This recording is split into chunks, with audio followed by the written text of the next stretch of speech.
This is the Horse Radio Network.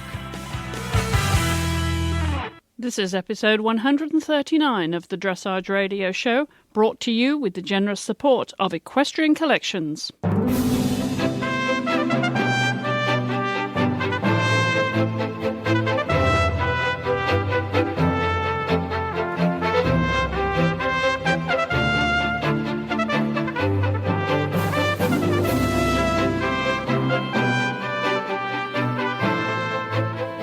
Hello and welcome to the programme. On this week's episode, we continue our focus on judging with an in-depth look at the analysis of dressage marks. Wayne Channon will be here to unravel some mysteries with David Strickland.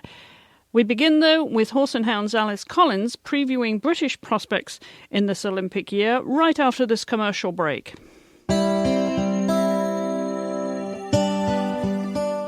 Equestrian Collections has a New Year closeout sale of popular boots, blankets, shirts, breeches, vests and much more. And while you're there, check out the outlet sale too, which has 70% off regular prices every day. Enjoy these great savings by visiting the website at equestriancollections.com. And if you use coupon code HRN at the checkout, you'll get $10 off your next order of $100 or more. Equestrian Collections is a participating retailer of the Horse World Gives Back campaign.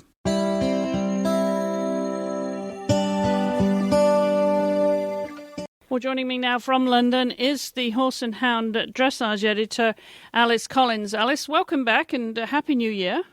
And to you, thank you. Nice to have you back. I know it's a quiet time for shows over there. You don't have the luxury of the climate that they have in Florida, but still things are happening and you're riding high, aren't you, after Olympia last year? There must be a great attitude of optimism amongst British dressage right now. Yeah, absolutely. And a lot of the top people are talking about, could 2012 be our year for gold individually and, fingers crossed for the team as well. And yeah, there's a real feeling of optimism amongst dressage in this country. It's really exciting. Well, I know, as I said, there's not an awful lot happens in the winter. You've just got some indoor shows, haven't you? But I'd like to, if you would, give us a sample of what we should expect over there at the venues in late winter and early spring, kicking off the season.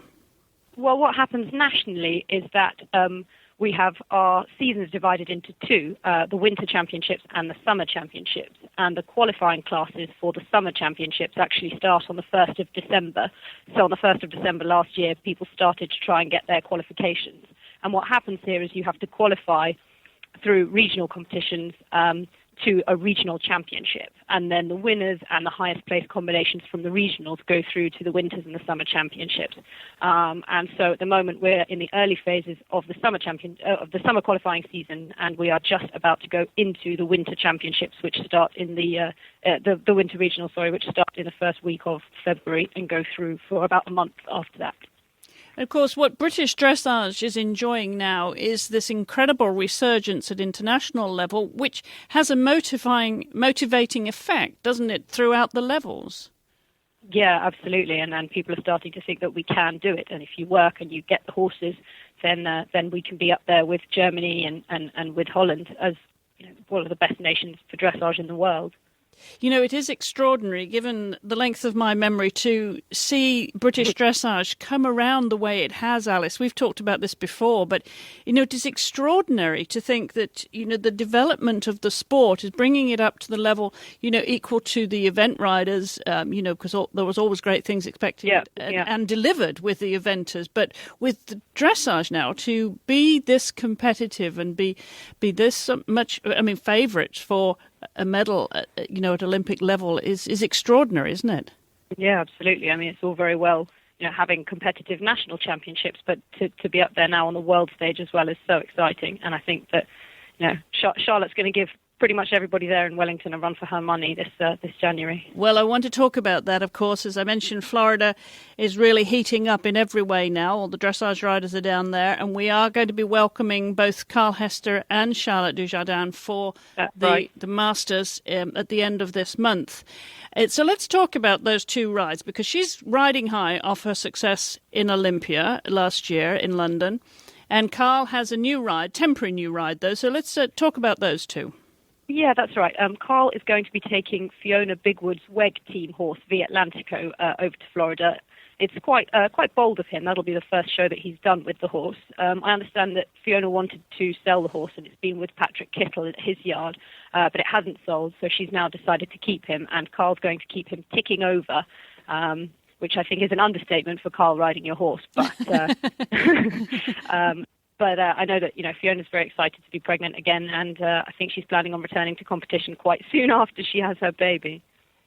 So she's given Carl the ride, and he's taking it literally with both hands and going right to the top, isn't he? I mean, there's some serious prize money there if he was successful over there. And I know that everybody was quite disappointed that Totalas pulled out of Florida, and I think that the organisers might have had a bit of a flap and got on the phone and begged him a bit and probably gave him some more motivation. Well, I think that's my understanding from here. They were thinking, well, Charlotte's coming. How can we possibly get Carl to come? So some carrots.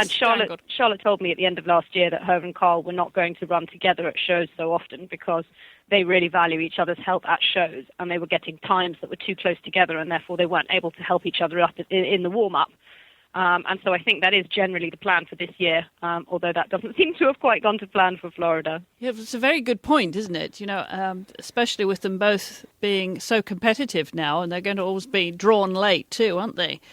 Yeah, exactly. And I think, you can't underestimate the value of each helping the other in their warm-up. No, quite so. Well, it'll be interesting to watch them. I will, of course, be down there to watch the Masters, the CDI 5-star and the 3-star in Wellington later this month. Now, let's talk about Charlotte and this horse, because obviously she's just getting better and better, and she must be feeling, $1 million now, and she may be winning $1 million at this rate. Well, I really hope so. And, if there's any horse that she can do it on, it is Vallegro. He is the most generous, spirited, beautiful, energetic horse you could imagine. And we've actually got a feature in the magazine where Lucinda Green, who's a top event rider from the UK, went and rode him, and she was almost speechless. And she said that it was almost enough to make her want to stop jumping, which, coming from somebody who's been around badminton multiple times, is a serious thing to say. That's interesting. I'll have to tease her about that when she comes on the Eventing Radio show again. Yeah. Well, obviously a horse in a million for Charlotte, and it's launched her into the big time, but does she have any other horses coming up behind to support her? I think that for now, he is her Grand Prix horse. She's got a couple of youngsters that she's just bought with the money from selling Fernandez. But I think so far as Grand Prix prospects go, he is the only one that she's got. And we did hear lots of scary rumours at the end of last year that one or both of Carl and Charlotte's horses had been sold. But luckily they were just that. They were rumours and they weren't true. And Utopia and Vallegro will both be under British ownership on the 31st of December last year, which means that they cannot be ridden by any other nation in the Olympics. So we all breathed a huge sigh of relief on the 1st of January. Yeah, there's always this scurry in an Olympic or pre-Olympic year for nations to get their hands on some Olympic horsepower. Well, let's talk about some of the other riders that are coming up through the ranks over there, Alice, because you obviously got a lot of riders that we maybe haven't heard of over here yet, but there's such a depth to British dressage these days. Yeah, exactly. We've got quite a few riders now doing well at Grand Prix and knocking on the door internationally. I mean, we've got Sarah Millis, who trains with Kira Kirkland. She's got a new Grand Prix ride, and her and Dan Sheriff, who rides a stallion called Bayford Hall Delalio, they were both just been competing abroad recently, and they came 6th and 7th in the Grand Prix. And they're riding relatively young and relatively inexperienced horses, so those are definitely two combinations to watch.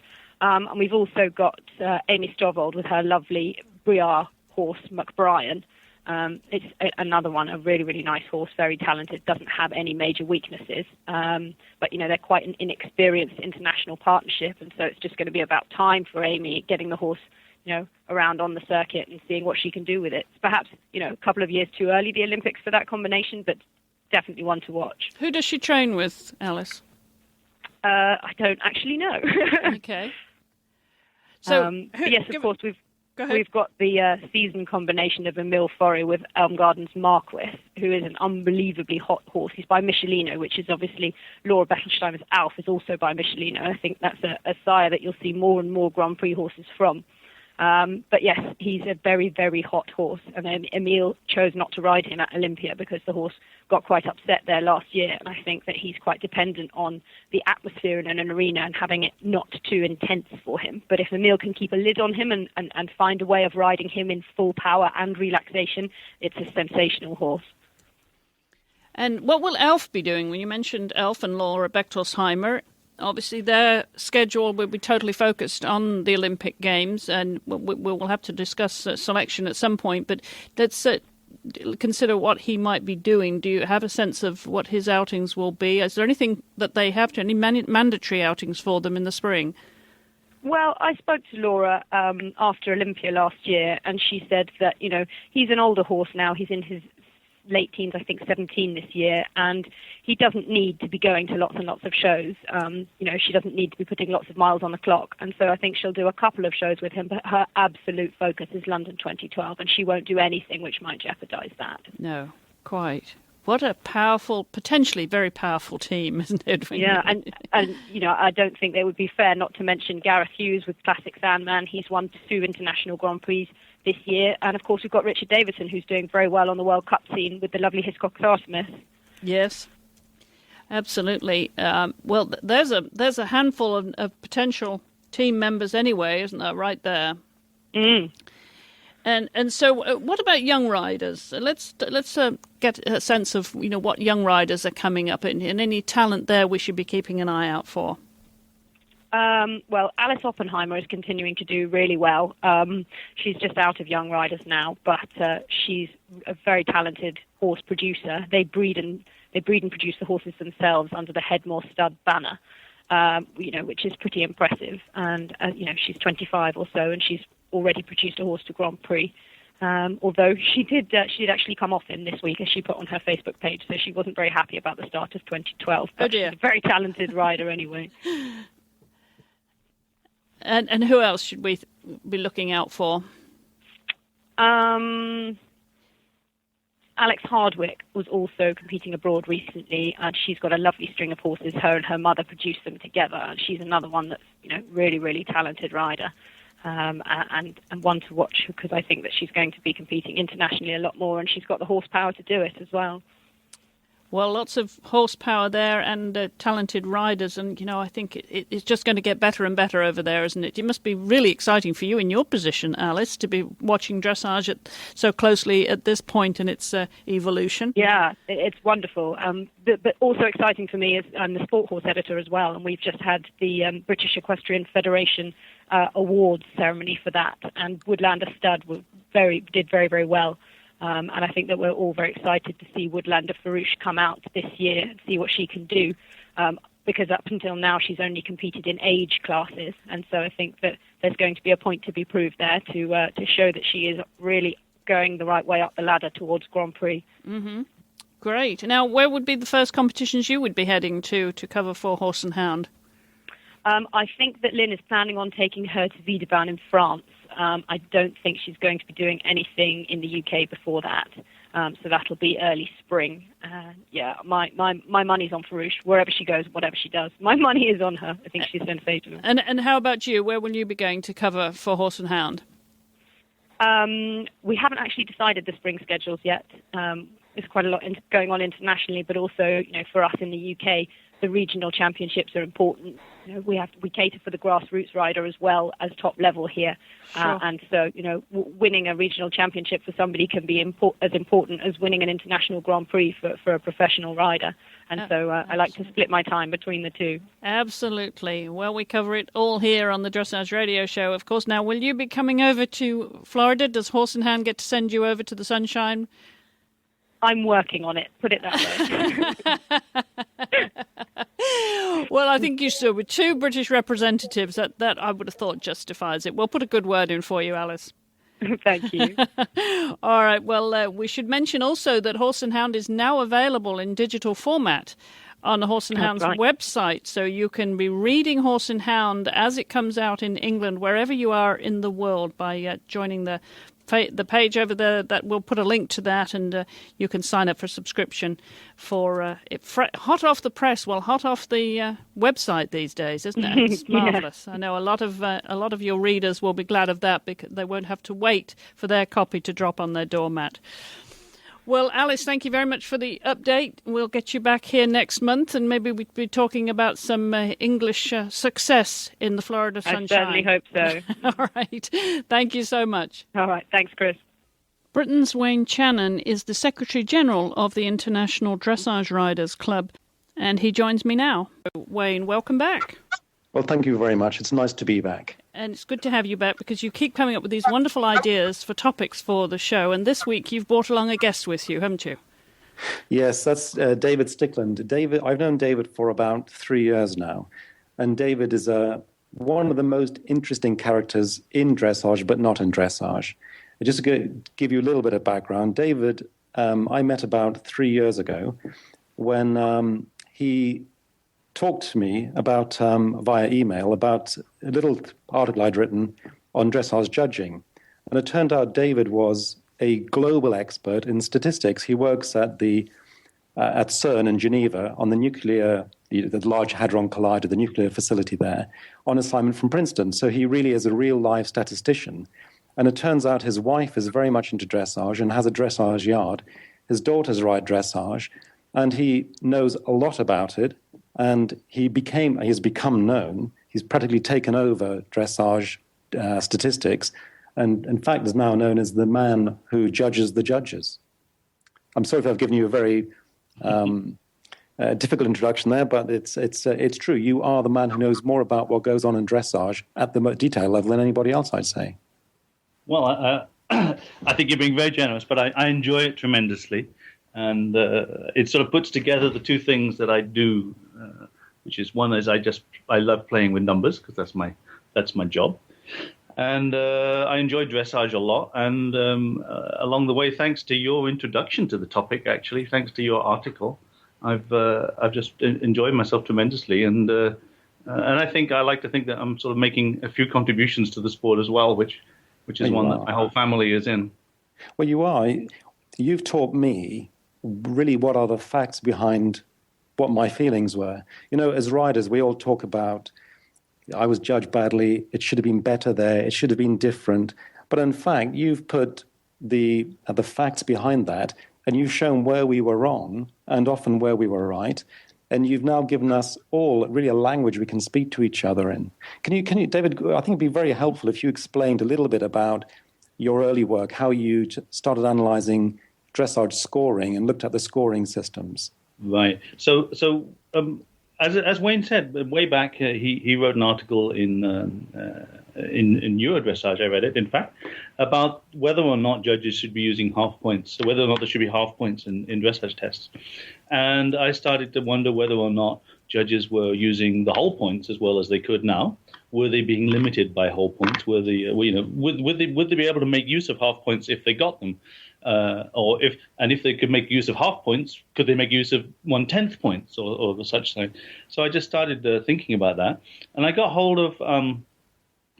I started getting hold of data initially from Klaartje van Andel and Dressage Direct, who has this service which he has basically publishes all of the big CDI results, and from there I started to build a picture of how consistent judges were with each other really.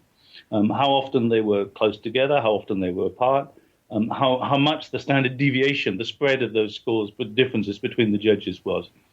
And I realized, the first sort of big factor to realize is that our very best judges, they have what's called a standard deviation, a spread of about 1.5% or so between themselves and the other four judges. And really, they don't manage to do better than that. So we have to assume that that's something to do with how the system works. And these are our best judges, and this is what they can do. And so a natural consequence of the fact that the best judges are like 1.5 to 1.7% consistent with the others means that by the time you put 5 judges together, the final score has a precision of about 0.8%, 0.9%, something like that. And so when people differ by less than that type of number, it really doesn't mean anything at all. They're really the same score. If you got 68.8, it is the same as having 68. Exactly. Yeah. And so of course on the day one rider will get ranked in one position and one will get ranked in another because they have those two different scores. But since I like to believe that the important thing is the score and the ranking is just something which drops out of that, it's also important to realize that there's not much difference between those two numbers. And do you find a difference, David, between the top judges, what they call 5-star, or there used to be O judges, and normal judges, the CDI judges, the 4-star judges? Yeah. There are differences. On average, we have taken into account the fact that often the 5-star judges judge some of our best riders and go to some of the biggest shows, although they also, of course, go around and they go to a lot of other shows as well. Undoubtedly, I see that there are judges who are more and less consistent with their colleagues year in, year out. I can look over. I've now got about 6-7 years of data, and I can follow that. I can see that some of them do what you might call a better job than others on average over a long period of time. We sort of studied along the way also. There are factors like where the judge sits is often something that comes up. People say, well, of course, if I'm sitting on the side, I see a different thing from the judge at seat. And this is absolutely true. They do see different things. It doesn't actually translate into an important effect by the time you looked over a large number of competitions, because judges move around to different positions, and so it doesn't actually become important. Although you can all imagine that there are certain figures which will be judged differently by the judges E and B and the judge at C. For example, obviously the center line ones and things like that. So there is, you have shown there is certainly a difference in where you sit, but also you've also identified some of the weaknesses in the system. Do you think really the system itself is open to be changed, or can it be tweaked a little bit more to be slightly better? Do you think it's a fundamental revision, or is it just a modification? Well, as we all know, and probably for very good reason, a big sport like this has to move very carefully and very slowly, as is correct. It should not be lurching from one place to another. And so one of the things that we did to study the type of thing you're talking about, looking at different ways of doing judging, was there was this, the Dressage Task Force a couple of years ago put together a special test event in Aachen, which I think you were certainly there, so there were pictures of us sitting on the stand watching it. And in that event, we looked at a number of possibilities. We looked at the possibility of using half points, and as you know, of course, half points have come in. I think they're generally a good thing. Not everybody agrees, but from my observation is it will take about a year.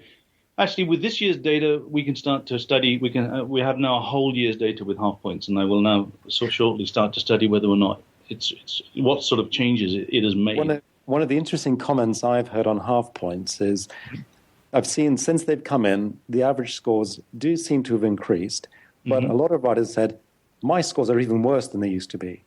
And I thought, well, that's to be expected. If some are going to go up, some are going to go down, because if the accuracy is there, you're going to get both directions. It's a fact. Yeah, that's right. And that's sort of inevitable. I think that, as I say, I see you see that as the year has gone on, judges are more comfortable using the half-point scores. At the beginning of the year, there were whole tests with very few half-point scores, and now we see them a lot more. Obviously, if I don't know if everybody knows it, but basically the average dressage score in a CDI is pretty well close to 65%. And of course, if every judge gave everybody 6.5, then they'd get 65%, and it wouldn't really be a sport. It wouldn't be very very helpful. So we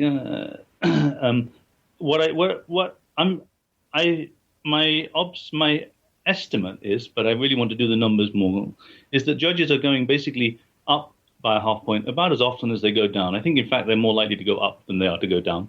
But that's really a gut feeling. I haven't been able to prove that yet. And we saw that in the test event. At the test event, we saw that was the case. Of course, yeah. I'd love to see the results when you get those. David, I'd like to ask you about your latest venture, because I think the work you did up until this point was the foundation for this. But this really is something that I think is going to change the sport. And you've created a company called Global Dressage Analytics. Right. And I know that's in conjunction with World Dressage Masters and Akiko Yamazaki. Yep. And it has very noble aims. The two areas that I've seen you going into are using dressage analytics, analyzing people's tests so you can improve their personal performance. And secondly, at a very high level, using it to choose Olympic teams or major championship teams. Could you just give a little bit of background to that? Sure. Yeah. So this is sort of a direct follow-on. As I've been studying dressage along the way, as initially I came at it trying to understand how well the judges were doing, and along the way, I think we found different ways that can be improved in judging, but what I saw as importantly as the differences between the judges was the fact that they were often very consistent and very coherent. And that as I started to look over a period of a year or so, I could see in individual riders, as we start to study the individual figure scores, you see that I can track whether a rider is getting better or getting worse at a particular figure or figure type, shall we say, passage, PF, whatever. And so you can start to see these patterns. And by the time you take the average of the judges, these patterns start to come out quite clearly. And I can see, I can clearly see people getting better and worse. And so I started to think, how can we use this? And as I say, we discussed, so 2 years ago, I got approached by Akiko Yamazaki after I gave a talk at the Global Dressage Forum. And she said she came to me to see what could be done. Was there anything that we could learn from my analysis that could help her and Stefan Peters in the preparation for the World Equestrian Games? And so what we did was we went back and collected all of his scores that we could find and all of the public scores that we could find of his obvious competitors, and we started to try to understand how he compared and where were his strengths and where were his weaknesses in comparison with the other riders. And this was not done with a fancy program. This was done with lots of Excel and spreadsheets and bits of paper and pencil and such like. And so as we did that, I realized that the critical thing for Stefan, which I think in retrospect some people had seen, was that the pirouettes were not the strongest thing for Stefan, for Ravel. Mm-hmm. And in the freestyle, of course, the pirouettes, there are two. There's a left and a right. They come with double coefficients. They also add into the degree of difficulty because you sort of have to do double pirouettes. And so they come in with an overall weight of about 5 or so, or maybe more, 5 to 6. So they're by far the most important figure, and they were the one which is having the most trouble with. And we went through this, and it took me quite a while to convince. To convince Stefan that this was indeed the problem, but then he got to realize, and he understood it very carefully and clearly, rather. And so what he did, he then went away and did all the work, and he took his pirouettes in a period of about 7 months, 8 months. He took them up by about 1.5% each pirouette, 1.5 points. Which by the time you throw in a coefficient of 5 or more, is a really big, makes a big difference on his final score. What's the difference between a bronze and a gold? Exactly.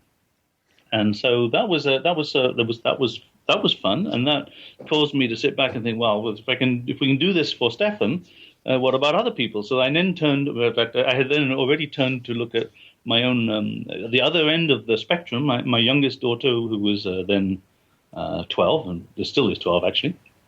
My youngest daughter had just started the pony international pony riding, and I started seeing whether I could do the same things for her. I could understand in her sense what were her strengths and weaknesses, what was getting better, what was getting worse, and the such like. And then I saw obviously a quite different pattern of things for her than I'd seen for Stefan, but it was just as useful. I mean, I was able to show her that that when we looked at a series of half a dozen tests, that in each one she was sort of coming back frustrated because she wasn't getting the scores she wanted.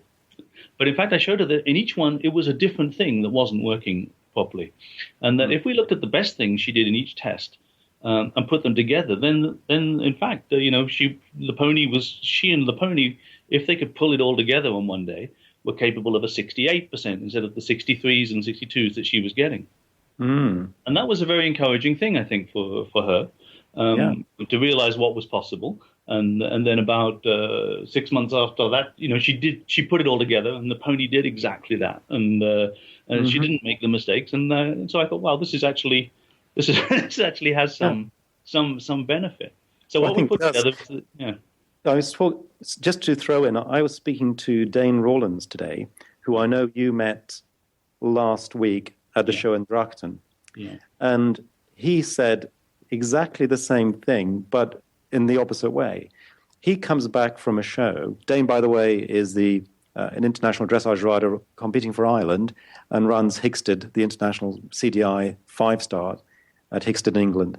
And he said that he gets really focused on whatever went wrong in his last test. And what he thinks he wants to get from your analysis is a trend of where things are going wrong. So maybe his pirouettes in this last show, or actually it turns out it was his 2 tempies and his, I think, 1 tempies. And he thinks he'll get more mileage by knowing, on average, that's not his main area. His main area is passage, and he should be continuing to gently focus on that and not concentrate on the specific test that went wrong. Right. And so this is what we've done now. So we've put together, following up with these ideas with my daughter and with Stefan, we put together this company, Global Dressage Analytics. We're going to make a launch of our website, in fact, in Florida at the big CDI 5-star just coming up in a couple of weeks' time, and with that software, you can look at your history, you can see where you're going, but then there are neat tools which allow you to simulate what will happen in the future. So you can see, you've got a representation on the screen which shows you what you've got in the past. You can see, for example, that there might be some figure which may be going up or may be going down, but it has a very large spread of scores. So the spread of scores you get is also interesting. It's just as interesting maybe as the score you get.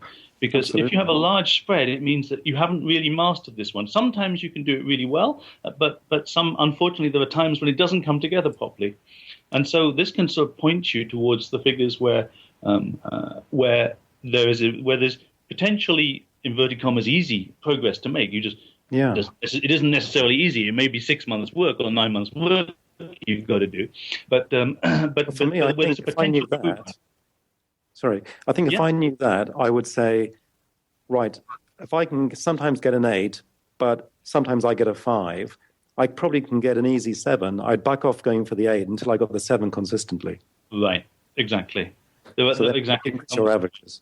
Right, and I see some figures I see some scores where riders are getting better, getting worse. Sometimes when they have they can get better or worse with a very small range of scores. So it's really a mastery of the thing which is improving, and so this is really nice. And then the other ones, as I say, where there's just a lot more fluctuation. And by putting those two things together, I think you can learn a little bit about where your short-term quick gains are. And where the long-term things you have to do are, because in order to move from where you are now, A, to where you want to be at B, you've got to make this much change, and so you can see what you're going to have to do. And can I get this as a national level rider as well, or can I only get it for CDIs? Right. So what we're doing right now, of course, the scores I have are international scores, but it will be possible for national riders initially for FEI tests, but we're going to, of course, we want to expand it to basically all of the national tests that are out there. For you to upload your own scores in a relatively simple way, keep track of them yourself, and learn the same things and use the same tools that can be used by top riders. Will be available for amateur riders of any level. Actually, maybe some countries actually collect those scores. And you could maybe liaise with the national federations and get them automatically sent to you. Right. Well, unfortunately, one of the things I think I've come across is the fact that the the detailed figure-by-figure scores are not typically kept for in any country that I know of. Having said that, there must be some which do, because I'm bound to be proven wrong, but most of them do not, and which makes a couple of things complicated. It makes analysis of their judging very hard, because I believe that it's the most important thing is not necessarily whether the judges agree on the final score. That should just be an end result of whether they agreed all the way through the test. Exactly. And they followed the same road. So without the figure-by-figure scores, it's extremely hard to really quantify how well the judges are doing. Yeah. And likewise for riders. But with one of the really exciting things that we have is that now both the German and the Dutch Olympic teams are using our toolkit, are using our tools. So they're sort of guinea pigs. I think one of the nice things I have about the type of work we do is that we can work with two teams who would naturally be quite competitive with each other. But all we do is try to improve each rider. We don't try to push down another one. And no, so, you do have a big thing on confidentiality, I know, in your document. Right. Yeah, exactly. We've made it so that, for example, whereas the public scores that everybody sees about where where final scores, those are public, anybody can use them and see them. But the details are inside your ride. For example, I think if Wayne Shannon's pirouettes are getting better or worse, that's interesting for him. It's probably very bad information to put in front of a judge. Because I would much prefer, and the judges I'm sure would also prefer, to judge Wayne Shannon's pirouettes based on what they see in front of them, and not what they think it's supposed to be, because that's what David Stickland's trend says. So yes. we have to very carefully separate those things out and make certain that this type of detailed analysis is really for the rider and for the trainer involved. But you are providing this not with named riders, but you are providing aggregated or average information to judges for judges training, aren't you? Right. That's the other thing, is we can use the same type of tool, same type of information to do judges training. We're not yet doing judges training like this, but I think there's a lot we can do. One of the things I would like to do is to tie video in with these things as well, so that we can start to so that, for example, you could go back and look at all of the pirouettes that scored a 9 or a 7 or a 4 last year, and learn a little bit about what your colleagues thought about how to judge those type of things. No, I think that will be the ultimate training guide. Mm-hmm. And if you get trainers to buy into that and riders to buy into that, you could actually say, these are the videos, with permission from the riders, of course, because as you say, you don't highlight it. Right. Can we all agree that this pirouette is a 9 and for these reasons? Because that's the one thing this sport really doesn't have. We don't have a standard which is defined by video and agreed by everyone. Right, exactly. Yeah. So those are the exciting things we're doing at the moment. As I say, in end of January, we'll make an initial release, and sometime in February, it should be possible for basically any CDI rider to log in and get an account and start to look at their own details. And is there a cost for this? There will be initial sign-ups. We'll give people a sort of a free period to try to understand whether or not it makes sense for them and it's useful for them. So we'll give people an easy way in, I hope.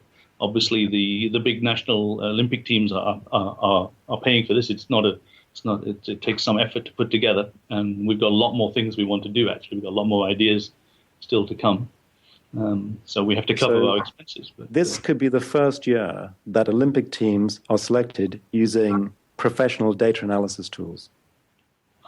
I hope so. Yeah, I hope that's what happens. Well, I hope, because I don't think Britain is using this, at least not at this moment. Yeah. I hope that the silver and the bronze medalists can do that, but the gold don't. Yeah. Yes. Well, it depends, of course. Yeah. At the moment, Britain looks in a very nice position for the gold, and so.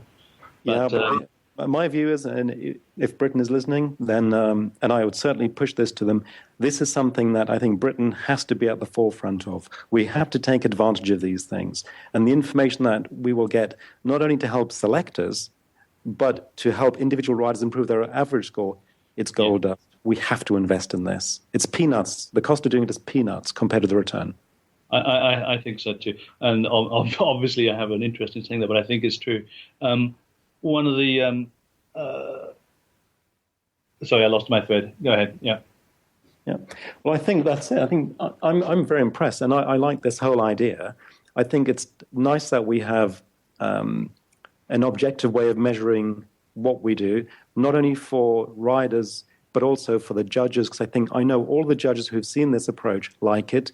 They like the ability to understand how they do and where they fit in and what they're good at and what they're not good at. I think trainers are starting to see that this is a very good thing for them. I know you've got the Dutch team and the German teams. I think the more you present this, the better it is. I know you've presented at the Global Dressage Forum twice now. Yeah. Both times you've been received very well. It is the future. I would like to see, if I have a personal wish list, would be that the next step is you get involved in developing a code of points to the point that we can do it. And it's something that the sport really does have to take that next step. And ultimately, that will lead, I think, to a different way of judging. Right. Maybe one of the future peoples that Chris can have on her show is Dane himself. And he's been doing some interesting work on that as well, actually, trying to understand. Without the code of points, yes. We've been through that. You and I have been through this many times. We discussed it at the Global Dressage Forum. Obviously, when we came with a proposal for a different way of doing it, we're decomposing the figures into different marks. The world wasn't. Should we say the world wasn't ready for that yet? No. A long way from being ready maybe for it. They won't ever be, but it was an approach to the problem. Yeah. There are, as you say, something like 40-something ways to get a 7, in a passage. Yeah. And it's very hard to imagine. Of course, a judge does not calculate that tree and work out that in that way. They get there by other routes. And sometimes those other routes can introduce inadvertently biases because they can be. I use the word bias, and it's not in a negative sense, but in the sense that I don't mean a deliberate bias. Yeah, I think people. Inge Wolfram was recently on Dressage Radio, so people who listen to that particular show will know what dressage biases are, and it's the natural biases that come because we're human. Yeah, and they're not personal. They're not any kind of corruption. It is just that humans, we have certain natural biases. Yeah, and one of my big hang-ups at the moment is the collective marks. These are the things that I find. I believe that collective marks tend to get applied twice. Okay. Yes. Once when the rider. This is now my gut feeling. I can't prove this with numbers, but when the riders go in, there's already a collective mark. In the judge's head, it can't help it. And that's what Inga would say. One of the sources of sort of bias that happens. And then, of course, at the end, they get the actual collective marks assigned to their score. Yes. Well, it's a logical nonsense. You when you judge a test, and there are 36 movements in a test or whatever number there are, and you give a specific mark for each of them, and then you take a view at the end on 4 separate marks, which are meant to be the average of what you just judged. The computer can do that far more quickly and accurately.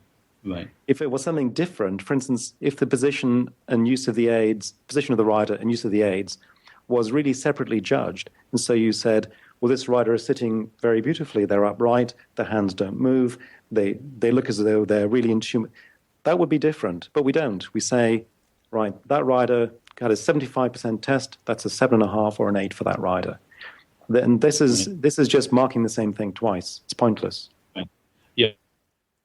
Yeah. If it was exactly the same thing twice, that would be okay because it wouldn't change anything. But you also see sometimes, of course, that the well-established rider will be getting good marks for the rider's seat and aids, whereas the less well-established one is not. Yet they may be getting the same ultimate performance out of the horse, and so you have to sort of question a little bit what this means, actually. Yeah, it is. Or you have a more difficult ride with something going on and you ride it extremely well.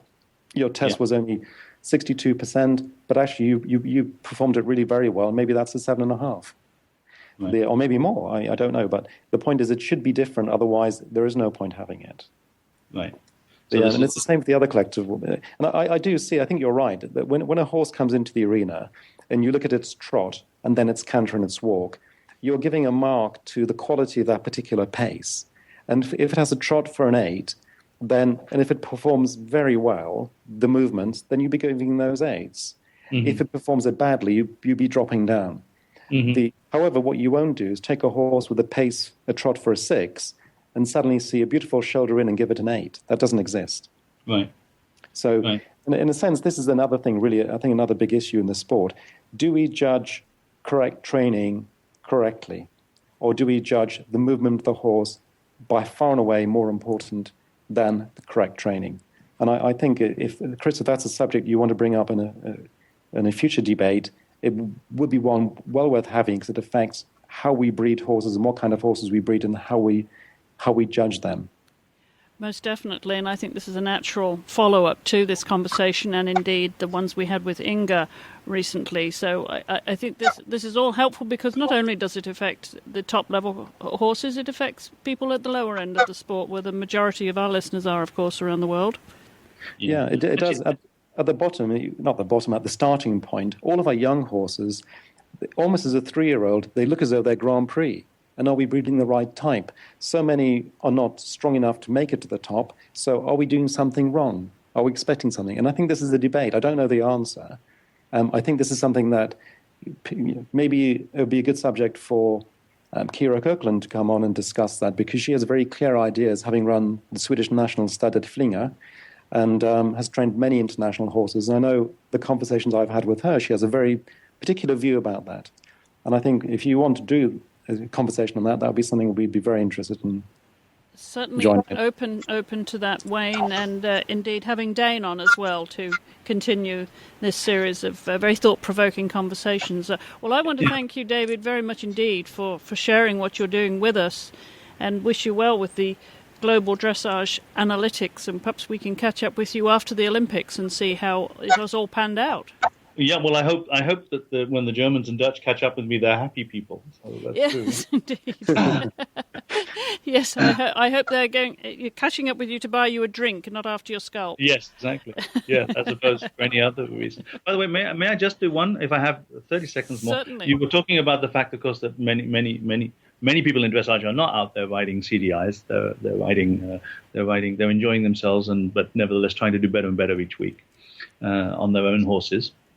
And this is very close to my heart, because I live. My wife runs a stable. We have people of all sorts of levels, and we shouldn't lose. I think it must be obvious, but I think that judging is such a crucial part. First of all, we have to have judging. The sport doesn't exist without judging. That's obvious. But good judging is really, really important for every level of the sport, from the bottom to the top. One of the other reasons I sort of got into this was the very first test my youngest daughter ever did. There were 17 people in the field. There were 2 judges, and she came first and 17th between the 2 judges. And so, because we know the sport, we could sort of say, well, it's okay, we'll try to understand that, and we moved on. But other people could very easily just get driven away from the sport by things like that, okay? Yes. And because it doesn't make sense to them. And so I would like to be able to use the tools that we're using here for the top level judges to do the same thing to help judges further at the beginning of the system as well, to help them be more consistent with their colleagues, to help them recognize what is an 8 and a 7 and a 6 at the different levels of the sport that exist. One of the things that we can do with my statistical analysis, I can go to a judge and say, you actually need some work on the collected walk scoring, okay? Because there you're not using the same range of scores as the others on average. And so you can also point out to people where there's potentially a problem. And all the judges I know want to do the best job they possibly can. And so if you can point out to them where there might be problems, you give them the chance to improve and to get better. And if you can't point out to them those things, then really we're asking them to work in a vacuum without any chance to improve. And so we shouldn't be surprised if they don't manage to get better. If we don't. The moral of it, all international judges should really be a subscriber to your service. Well, I'm one of the things that I will certainly be offering with my connections to the FAI is exactly that. Basically, all the FAI judges will get a subscription to so they can understand, not to look at whether Wayne or Stefan are getting better or worse in their pirouettes, but to understand how they're doing in relation to their colleagues. Very good. Well, keep us informed, and maybe we can get you back on here to further this conversation, and we certainly will take you up on the suggestions for other guests. And a lot of thought-provoking topics there, Wayne. Very good. All right, wonderful. Well, thank you so much. Thank you, David. Thank you very much, Chris. And you can post your reaction to the topics that we cover on the show, not just this episode, but previous episodes, of course. And you can always listen to past episodes by downloading them from iTunes or going to the website. And your comments can be posted on our Facebook fan page, as indeed Eileen Quigley did. She posted a remark after listening to Inga Wolfram and Catherine Haddad on last week's episode. And she said, as a psychology major and dressage rider, this show just opened a whole new door for me. Thank you. So thank you, Eileen, for leaving your comments there. Always love to hear from you, your reaction to the topics that we cover here on the show. Our show notes, as always, are at dressageradio.com, and the links to the guests and also to other shows here on the Horse Radio Network. I'm going to be heading to Wellington, Florida now to cover the World Dressage Masters and the CDI 3-Star. We're going to catch up with some of the regulars here on the Dressage Radio Show, Heather Blitz, JJ Tate, Debbie McDonald, and lots more who will be there this week and next. And I will also be hosting some shows from down there too. That's it for this week. I'm Chris Stafford. Thank you for listening.